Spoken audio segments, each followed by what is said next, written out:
What's up, everybody? Welcome back to the channel. So yes, this is the same outfit from the last video. I don't care what you all say. I'm not washing all these clothes. Whatever I have on is what I'm going to record in, and that's how it is. So y'all, today, I know I usually joke around with you all, but we are actually diving into something a little bit more serious, because I've been seeing this on social media, and a lot of the people who come and consult with me, they've been asking me this question too, about should they quit their job. So people are discussing how people are bringing folks in or having other people step into different roles that they have been doing. And personally, I have worked with a couple of clients where they have had some phenomenal resumes as well as cover letters, and they have been prepped really well to step into the next role, but they were either overlooked for that promotion or not given that raise, and somebody else was brought in or hired or even promoted. And they usually ask me, do I quit? Should I quit my job? Should I find something else to do? Is it time for me to leave?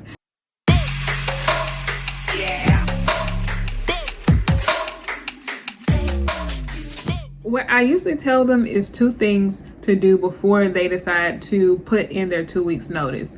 First, let's be real, okay? If they did have to have an applicant pool, were you the best person for the role? And sometimes you have to be real with yourself. You weren't the best person for the role. It was somebody out there who came in, they had a phenomenal background. Not saying that your background is not phenomenal, but they had a phenomenal background, and their interviewing skills and their overall experience or even education, it filled the need that they were looking for, in a sense. And unfortunately, they decided to go with that particular person instead of you.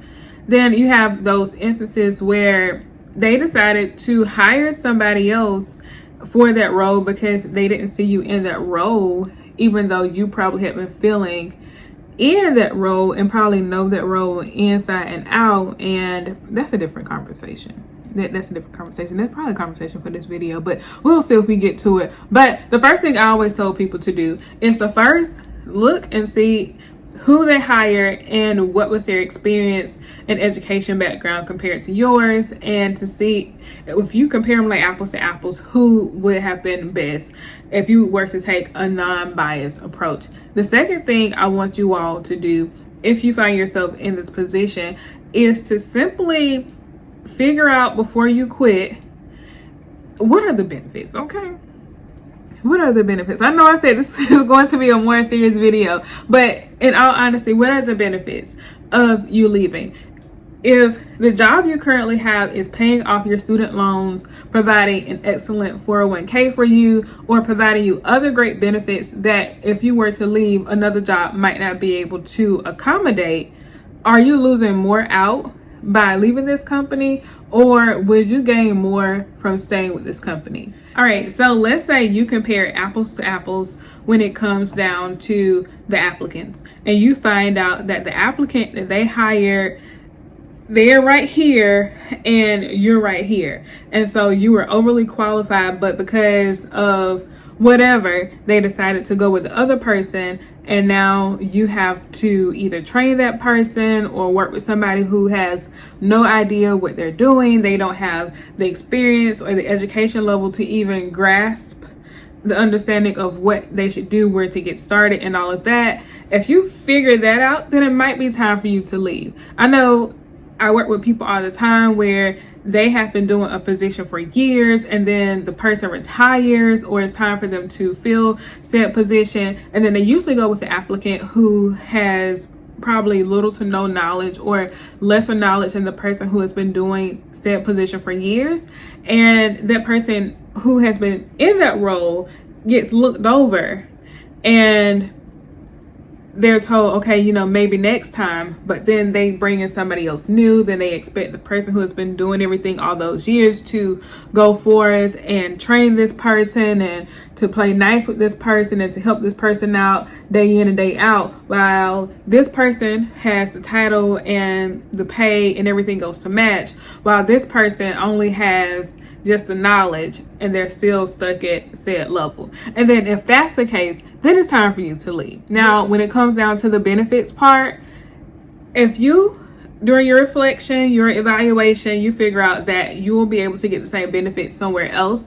then it might be time for you to leave. Now, I say that it might be time for you to leave once you have compared apples to apples, simply because let's be real, okay? Let's be real for just a moment. The reason that you might want to leave once you figure out that you are just as qualified as somebody else and that you can find those benefits somewhere else is simply because, first, you can send the wrong message about the expectations that you have as an employee.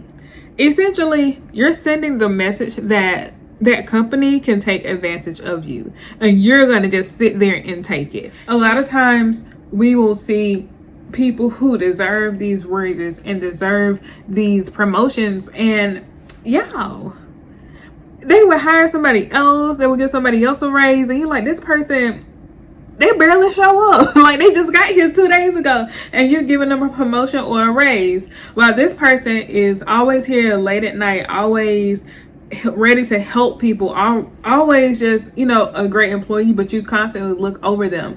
And I feel like sometimes if you don't position yourself to seek better and to go and advocate for yourself, and to not only when you're advocating for yourself, but to actually put some work behind it and get out of that situation, then it sets up to where, well, we know that this person is going to be here regardless of what happens, so we don't have to promote them, we don't have to give them a raise, and that ultimately stunts a person's growth professionally. That stunts their growth when it comes down to the amount of money that they can potentially make overall, and also it stunts their growth when it comes down to them growing into the leader that they can truly and wholeheartedly be. Because let's be honest, if you over here accepting $40,000 and they bringing somebody else in making $100,000, and the person making $100,000 always looking at you to help do the work, and you know how to do the work, and they always overlooking you for that same promotion every time, we gonna move on to the next. All right, so the next reason that you might want to quit or find another job is simply because you can stunt your professional growth. Now, I mentioned this during the first tip, but I really want to just hone in on this. If you are not getting the necessary raises and the necessary promotions that is needed in order for you to, first, have you and your family live comfortably, but also to match the experience and the education level that you are obtaining every year from just staying in that one position and growing and building in that company, it can really stunt your professional growth.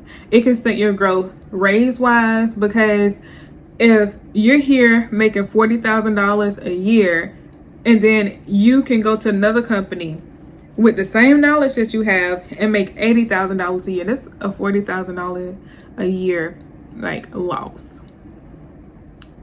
$40,000 a year loss, because you're like, oh, I'm so dedicated to this company, I love this company, I'm not gonna leave this company because I've been with this company for 10 years. But this company over here is hiring to do the exact same thing, and they have probably better benefits and better pay, but you're just so dedicated. I mean, don't stunt your growth, okay? Don't stunt your growth. Also, if they aren't providing leadership opportunities for you and another company can provide those leadership opportunities for you, go. Because I'm pretty sure those leadership opportunities will come with networking opportunities, which will come with raise opportunities, which will come with better opportunities for you and your family. So don't stunt your professional growth by being loyal to these companies. And I'm going to say this with my chest because what we saw at the beginning of 2020 is that a lot of people who had been dedicated to these companies for years on end, when things got tough, they were either told they had to furlough them or they had to let them go. And these people, all they knew was their jobs. They were so dedicated to these jobs. But what we're seeing now is that you need to kind of find a job that provides for you so that you can provide good work for it and that you all can be in the. And lastly, if you find that you aren't getting the raises or the promotions that you think you deserve, or that you honestly probably do deserve, then what you want to consider is right now is a great time because it's an employee market. So right now is the great resignation. People are saying, well, the great resignation is kind of evened out, but not really, because we have a lot of people who are engaging in silent quit. And silent quit is essentially you come to work every day, you do your job, you go home, you apply for these different jobs that you see open, and you go on these interviews and you get a better job. So a lot of people are engaging in that, and right now it is an employee market where people are providing great benefits, flexibility, remote opportunities, and better pay, and leadership opportunities and promotion opportunities that most people will not get in their current roles. So if you are in a company where they aren't giving any of these things out to their current employees, then it might be time for you to see what's out there. And if you really see something that you want to engage in long term as far as a job, then I would definitely say make that leap. Because let's be honest, yeah, we want to stick with these jobs for a long time, but sometimes we might not be able to, simply because, you know, the way things are set up when it comes down to how people give out promotions and raises and so on and so forth. So should you quit? I don't know. I am not the one to tell a person to quit their job. I would never tell a person to quit their job, because let's be honest, like, I'm not gonna pay your bills for you, okay? do not inbox me about can I pay a bill, because no, I cannot. So really do an analysis about where you are right now. What can you afford? Should you be looking for something else? And if you see a job that might fit your skills and what you might want to do in the long run better, then it's no harm in going to see what's out there and interviewing and possibly getting the job and comparing, should you stay or should you leave. So with that being said, if you have ever been in a position to where you have been constantly looked over for a position, a job, or even a raise, how did you handle that? When did you decide that it was time for you to quit? Did you stay with your job? Definitely drop that in the comments and let us know what you didn't do. What are your thoughts on this video, or just in general when a person runs into that situation? Until next time, remember to like, share, and subscribe, and I'll see you all later. Peace.